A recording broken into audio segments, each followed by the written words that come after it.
Hi అండి, అందరికీ నమస్తే. Welcome to my channel. ఈరోజు మరొక మంచి వీడియోతో మీ ముందుకు వచ్చానండి. అదే గార్లిక్ పికిల్ అన్నమాట. అంటే వెల్లుల్లిపాయతో ఊరగాయ సంవత్సరం అంతా కూడా నిల్వ ఉండేలాగా ఎలా పెట్టాలనేది ఈ వీడియోలో చూపిస్తున్నానండి. ఈ పచ్చడికి చాలా ఆరోగ్య ప్రయోజనాలు ఉన్నాయి. ఎక్కడా స్కిప్ చేయకుండా చూడండి. నేను ఈ పచ్చడి కోసం ముందుగా 1 కేజీ వెల్లుల్లిపాయలని తెచ్చానండి. అవి మనం రేకలు వలిచాక పెద్ద పెద్ద రేకలు ఉండేలాగా తెచ్చుకోవాలన్నమాట. ఎందుకంటే వలవడానికి చాలా టైం పడుతుంది. అన్నీ రెడీ చేసుకున్నాక పచ్చడి కలపడం సులువే, కానీ ఈ వెల్లుల్లిపాయలు వలవడం మాత్రం కష్టం అన్నమాట. నాకైతే ఖాళీ సమయంలో నేను నా చిన్న బాబు సాయంత్రం పూట కొద్ది కొద్దిగా వలుస్తూ ఉన్నామండి. అలా 3 రోజులు వలిచామన్నమాట. మీరు ఒక్కరు కూర్చున్నా, నలుగురు కూర్చున్నా ఒక రోజులో అయినా చేసేసుకోవచ్చు. ఇవి ఒలిచిన వల్ల కూడా ఒక క్లాత్ మీద ఆరబెట్టుకోవాలండి. ఏది ఒక్క గిన్నెలో వేసి ఉంచేసామనుకోండి బూజు వచ్చేస్తాయి అన్నమాట.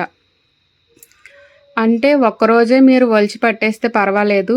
ఇలా ట్రిప్పుల కింద ఒలిచి పెట్టారనుకోండి ఒక క్లాత్ మీద ఆరబెట్టుకోవాలి. ఇలా ఆరడం కూడా మంచిదే, మనకు పచ్చడి బాగా నిల్వ ఉంటుంది. పైకి సైజు పెద్దగా ఉన్నా కానీ లోపల ఇవన్నీ కూడా ఒలిచాక చాలా చిన్నగా ఉన్నాయండి. అందుకే టైం పట్టిందనమాట. ఈ పచ్చడి పట్టడం సులువే అయినా కానీ ఇవి వలవడం అయితే చాలా కష్టమండి. గోర్లు అవి బాగా నొప్పి వచ్చేసి చాలా కష్టపడ్డామన్నమాట. ఇలా అన్నీ కూడా ముందుగా పైనుండే పొట్టు తీసేసుకుని ఒక గిన్నెలో వేసుకుంటే మనకు వలవడానికి సులువుగా ఉంటుందన్నమాట. ఈ ఒలిచిన పొట్టును కూడా ఒక కవర్లో ఉంచుకోండి. వీటితో తర్వాత మనం నెక్స్ట్ హెయిర్ కోసం ఒక ప్యాక్ రెడీ చేసుకుందాము. ఇంట్లోనే ఒలిచినవి కాబట్టి వీటిని మనం ఒక కవర్లో పెట్టుకుని పక్కన పెట్టుకున్నాం అనుకోండి, మనకి టైం ఉన్నప్పుడు వాటిని రెడీ చేసుకోవచ్చు. నేను అది రెడీ చేసినప్పుడు ఒక వీడియో పోస్ట్ చేస్తాను మీకు. ఇందులో వెల్లుల్లిపాయలు ఇంకా ఏమైనా ఉన్నాయేమో చూసుకొని ఇదంతా ఒక కవర్లో పక్కన పెట్టుకోవాలి. వెల్లుల్లిపాయల్ని చాలామంది చిన్నుల్లిపాయ అంటారు, తెల్లగడ్డలు అంటారు, రకరకాలుగా పిలుస్తూ ఉంటారు. అలాగే గార్లిక్ అంటారు. ఒక్కో ఊర్లో ఒక్కో పేరుతో పిలుస్తూ ఉంటారనమాట. మా ఊర్లో అయితే వీటిని వెల్లుల్లిపాయలు అని అంటాము. అలా మేము వలవడం అయితే స్టార్ట్ చేసామండి. పెద్ద సైజు ఉంటాయండి కొన్ని వెల్లుల్లిపాయలు అయితేనే. అవైతే హైబ్రిడ్ అనమాట. ఇవి నాటు వెల్లుల్లిపాయలు. అవి కూడా వెల్లుల్లిపాయలు పచ్చడికి నిలవకు తెచ్చుకునేప్పుడు పచ్చివి తెచ్చుకోకూడదండి. ఇవి పాతవన్నమాట, పచ్చివి కాదు. అందుకే కొంచెం పైన తొక్క తీయడానికి కూడా కష్టమే అయిందన్నమాట. వీటిని ఇంకా సులువైన పద్ధతుల్లో వలవడం ఎలాగనేది ఎవరికైనా తెలిస్తే నాకు కమెంట్ బాక్స్లో తెలియచేయండి. ఇలా నేను వీలైనప్పుడల్లా వలిచానని చెప్పాను కదా, అలాగా వలిచిన రోజుని వాటిని అలా ఆరబెడుతూ అలా ఉంచానన్నమాట. లాస్ట్లో బాగా చిన్న చిన్నవి ఒక గుప్పెడు పైగా ఉండిపోయినాయండి. అవి వలవలేదన్నమాట. ఎంత వెల్లుల్లిపాయ పచ్చడైనా కానీ కొద్దిగా మిక్సీ కూడా పట్టుకుని ఆయిల్లో వేయించుకుంటే ఆ స్మెల్ వేరండి, చాలా బాగుంటుందన్నమాట. ఇక వీటిని బయటకు తీసుకెళ్ళి చెరుగుతాం కదా, అలా చెరిగేస్తే ఆ పై పొట్టంతా కూడా పోయిందన్నమాట. ఇవి ఇంకా పక్కన పెట్టుకోవాలి మిక్సీ పట్టుకోవడానికి. ఈ వెల్లుల్లిపాయ పచ్చడి ప్రతి వాళ్ళు కూడా రెడీ చేసుకుని ఇంట్లో పెట్టుకోండి, ఆరోగ్యానికి చాలా మంచిదే. ఇక ఈ పచ్చడి కోసం నేను చింతపండు పులుసుని రెడీ చేస్తున్నాను అనమాట. ఇవన్నీ కూడా చూపిస్తే మీకు వీడియో లెంతీ అవుతుంది, సోది అన్నది అంటున్నారు కదా, అందుకోసం ఈ చింతపండు గుజ్జు తీయడం అది చూపించలేదన్నమాట.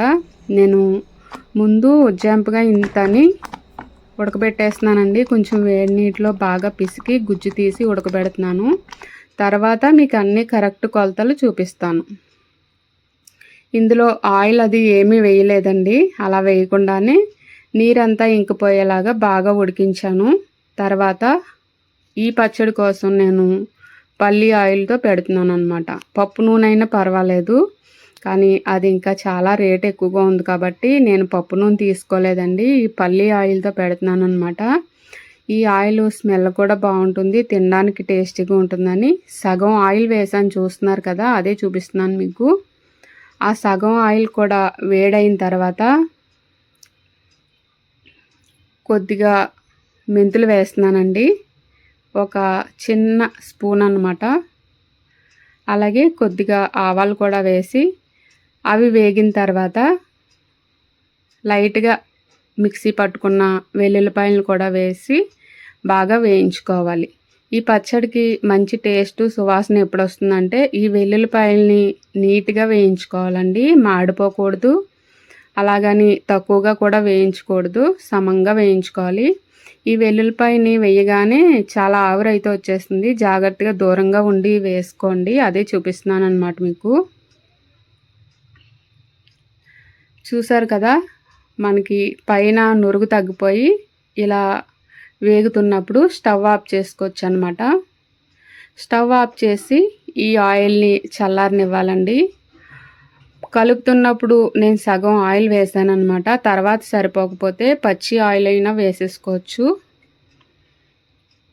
ఇప్పుడు స్టవ్ ఆఫ్ చేస్తానండి. ఇక తర్వాత ఆవు పిండి మెంతిపిండి కావాలి కదా, వాటి కోసం రెడీ చేస్తున్నాను అనమాట. చూడండి, అన్ని వెల్లుల్లిపాయలు కూడా వలిచేసాను. వలిచేసి ఇలాగా మీకు పావు కేజీ కప్పు ఉంటుంది కదా, 250 గ్రాములు మనం కప్పులు తీసుకుంటాం కదా, వాటిలో పెద్దదన్నమాట. దాంతో కొలిచి చూపిస్తున్నాను. ఇలా కొలుచుకుంటే 4 కప్పులు అయిందండి. మీకు కరెక్ట్ మెజర్మెంట్ తెలియాలని నేను ఈ కప్తో చూపిస్తున్నాను అనమాట. చూడండి, 4 కప్పులు అయినాయి. ఆ కొన్ని పర్వాలేదులే, కొద్దిగా ఉన్నాయన్నమాట. ఇప్పుడు అవన్నీ ఒక దాంట్లో వేసుకొని మనం కలుపుకునే పాత్రలో అదే కప్పుతో 1 కప్పు నిండుగా కారం వేసానండి. అలాగే అరకప్పు సాల్ట్ వేసాను, అరకప్పు ఆవు పిండి వేసాను, అలాగే పావు కప్పు మెంతిపిండి వేసాను అనమాట. మెంతులు వేయించుకోవాలి, ఆవాలు వేయించకుండానే మిక్సీ చేసుకోవాలి. నేను ఈ 3 వాటితో వేసాను అనమాట, అదే చూపిస్తున్నాను మీకు. ఇప్పుడు వీటిని బాగా కలుపుకోవాలి. నేను చింతపండులో కూడా ఎక్కడ ఉప్పు అనేది యాడ్ చేయలేదండి. 1 కప్పు కారం అంటే పావు కేజీకి తక్కువ ఉంటుందండి కప్పు కొలత అనేది. మళ్ళీ ఆ పావు కేజీ కప్పుతోనే అంటే 250 గ్రాముల పప్పుతోనే చింతపండు కూడా వేసాను. అది కూడా వేసిన తర్వాత వెల్లుల్లిపాయలు వేసుకుని చేతితోనే బాగా కలుపుకోవాలి. స్పూన్లతోని గరిటెలతోని కలిపితే కుదరదండి, చేతితోనే బాగా కలుపుకోవాలి. మనం ఇవి కలపడానికి ముందే శుభ్రంగా చేతులు అవి కడుక్కొని నీట్గా తుడుచుకుని అప్పుడు కలపడం స్టార్ట్ చేయాలి. ఇప్పుడు చల్లారిన ఈ ఆయిల్ ఉంది కదా, వెల్లుల్లిపాయలు అయితే ఫ్రై చేసింది, ఆ ఆయిల్ని తెచ్చుకొని వేసేసుకోవాలి. ఈ ఆయిల్తోనే పచ్చడికి మంచి రుచి అనేది వస్తుందండి. ఇదంతా వేసి బాగా కలుపుతూ ఉండాలి. అలాగే వెల్లుల్లిలో ఆర్గానో సల్ఫర్ అనే సమ్మేళనం ఉంటుందంటండి. ఇది క్యాన్సర్కి కారణమయ్యి హానికరమైన కణాలను నాశనం చేస్తుందంట. రొమ్ము క్యాన్సరు, కడుపు, ఊపిరితిత్తులు, మెదడు భాగాలకు వచ్చే వివిధ రకాల క్యాన్సర్లను నివారిస్తుంది. అంతేకాకుండా శరీరంలో చెడు కొలెస్ట్రాల్ను కూడా తగ్గిస్తుంది. గుండె సమస్యలు ఉన్న వాళ్ళు కూడా ఈ పచ్చడి డైలీ ఒక ముద్దలో 1-2 వెల్లుల్లిపాయలు వేసుకుని తింటే రక్త ప్రసరణ సమస్య కూడా తగ్గుతుంది. ఇది ఆరోగ్యానికి చాలా మంచిదండి. కానీ ఈ ఎండాకాలంలో తినకుండా కొంచెం వర్షాలు పడిన తర్వాత తినడం స్టార్ట్ చేయాలి. నేను ఇదంతా బాగా కలిపాను కదా, మీకు చూడడానికి ఆయిల్ సరిపోలేదేమో అని అనిపిస్తుంది, కానీ ఇది కొంచెం ఒక 2-3 రోజులు ఊరేసరికి ఆయిల్ పైకి తేలుతుందండి. నేను పళ్ళెంలో కలిపాను కదా, ఇంకా అందులో ఉంచితే మళ్ళీ మూత పెట్టడానికి ఏముండదని మొత్తం కూడా ఒక గ్లాస్ జార్లో వేసేసాను. ఇది పచ్చడి అయితే ఎంతో అవ్వదండి, ఎందుకంటే నేను చింతపండు అది కూడా తక్కువే వేశాను కదా. పులుపు ఎక్కువగా తినేవాళ్ళు ఇంకొక పావు స్పూన్ కూడా వేసుకోవచ్చు అనమాట. అంటే 250 గ్రాములు వేశాను కదా, అందులో ఇంకొక సగం కూడా వేసుకోవచ్చు మళ్ళీని. ఇలా వేసుకుని మూత కట్టేసి, అదే పైన ఒక క్లాత్ కట్టానండి, మూత లేదని. దానిపైన ఒక ప్లేట్ పెట్టేసి పక్కన పెట్టేసుకోవాలన్నమాట. ఆవకాయ అనుకోండి మనకి 3 రోజులకి తెలిసిపోతుంది, ఊరుతుంది. కానీ ఇది వెల్లుల్లిపాయ పచ్చడి కాబట్టి టైం పడుతుందనమాట. ఒక 5, 6 రోజుల తర్వాత చూసుకోవాలి. ఇక ఆ పచ్చడి కలిపేసిన దాంట్లో అన్నం వేసుకుని ఇలా కలుపుకొని తింటే చాలా రుచిగా ఉంటుందండి. ఇలా మన అమ్మమ్మలు అది పెట్టేవారు కదా. ఈరోజు నేను మా పిల్లలకు పెడుతున్నానన్నమాట. తర్వాత 3 రోజుల తర్వాత నేను ఒకసారి కలిపానండి పచ్చడిని.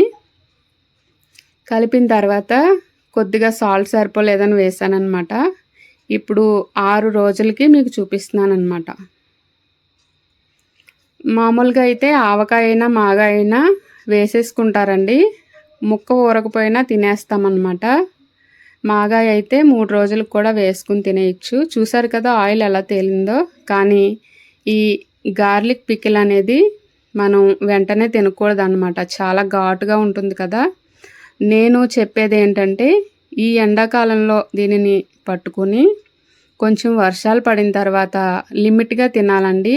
రోజు ఒక ముద్దలో 1-2 వెల్లుల్లిపాయలు పడేలాగా అంతే వేసుకుని తినాలన్నమాట. లేదా పెరుగన్నంలో అయినా నంచుకోవడానికి వేసుకోవచ్చు. ఇది ఓన్లీ ఆరోగ్యం కోసం మాత్రమేనండి, టేస్ట్ గురించి నేను చెప్పట్లేదు. ఇది వెల్లుల్లిపాయని ఇష్టంగా తినే వాళ్ళకి చాలా నచ్చుతుంది. కొంతమంది ఆయుర్వేద డాక్టర్లు కూడా చెప్తున్నారు కదా, డైలీ కూడా ఉదయాన్నే ఒక వెల్లుల్లిపాయ తిని 1 గ్లాసు గోరువెచ్చని నీళ్ళు తాగితే బ్లడ్లో ఉండే కొలెస్ట్రాల్ తగ్గుతుంది. హార్ట్ ప్రాబ్లమ్స్, బ్రెయిన్కి బ్లాక్స్ అయ్యి అవుతుంది కదండి, బ్లడ్ సర్క్యులేషన్ లేకుండా, అలాంటివన్నీ కూడా వెల్లుల్లిపాయ నివారిస్తుందంట. కానీ పచ్చిగా తింటే చాలా ఘాటుగా ఉంటుంది. తినేవాళ్ళకి అలవాటు అయిపోతుంది, కానీ కొత్తగా తినేవాళ్ళు తినలేరనమాట. అలా తింటే మాత్రం మనం ఆరోగ్యంగా వెయిట్ లాస్ అవ్వచ్చు అనమాట. ఇక అందుకని ఇలాంటి పచ్చళ్ళని రెడీ చేసుకున్నామంటే పిల్లలు కూడా చక్కగా తింటారు. ఒళ్ళే ఉండక్కర్లొద్దండి, లోపల బ్లడ్లో కొలెస్ట్రాల్ ఉన్నా కూడా మనకి ప్రమాదమే అన్నమాట. చాలామంది నేను సన్నగానే ఉన్నాను కదా పర్వాలేదని అనుకుంటారు. కొంతమందికి అయితే లావుగా ఉన్నారు, వీళ్ళు ఏంటి ఇంతలా ఉన్నారు అనుకుంటారు. పైకి కనిపించే లావు అనేది వేరండి, లోపల బ్లడ్లో ఉండే కొలెస్ట్రాల్ అయితే చాలా ప్రమాదకరం అన్నమాట. అది అందరూ తెలుసుకోలేరు. కాబట్టి ఇలాంటి పచ్చళ్ళని కొంచెం కొంచెం ఇంట్లో అందరూ తింటూ ఉంటే చాలా మంచిదండి. నేను చెప్పాను కదా ఆరోగ్యకరమైన వంటలనే మీకోసం చూపిస్తానని చెప్పాను. ఇది కూడా అందులో ఒక భాగమే అన్నమాట. 6 రోజుల తర్వాత ఈ వెల్లుల్లిపాయలోంచి ఒక్క వెల్లుల్లి చిన్న రెబ్బని తీసుకుని తింటున్నాను అనమాట. ఇంకా చాలా ఘాటుగా ఉందండి, ఊరడానికైతే సమయం పడుతుందన్నమాట.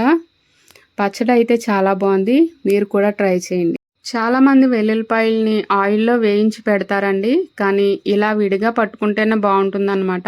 ఆయిల్లో వేయించగానే వెల్లుల్లిపాయ మెత్తబడిపోతుంది, సంవత్సరం అంతా కూడా నిల్వ ఉండదండి. ఇలా ఊరికనే పట్టామనుకోండి పచ్చివి, మనకి 1 ఇయర్ పాటు నిల్వ ఉంటుంది. అలాగే ఆవకాయలో వెల్లుల్లిపాయ కరకరలాడుతూ ఉంటుంది కదా, అలా బాగుంటుంది అనమాట. నచ్చితే వీడియో లైక్ చేసి అందరికీ షేర్ చేయండి.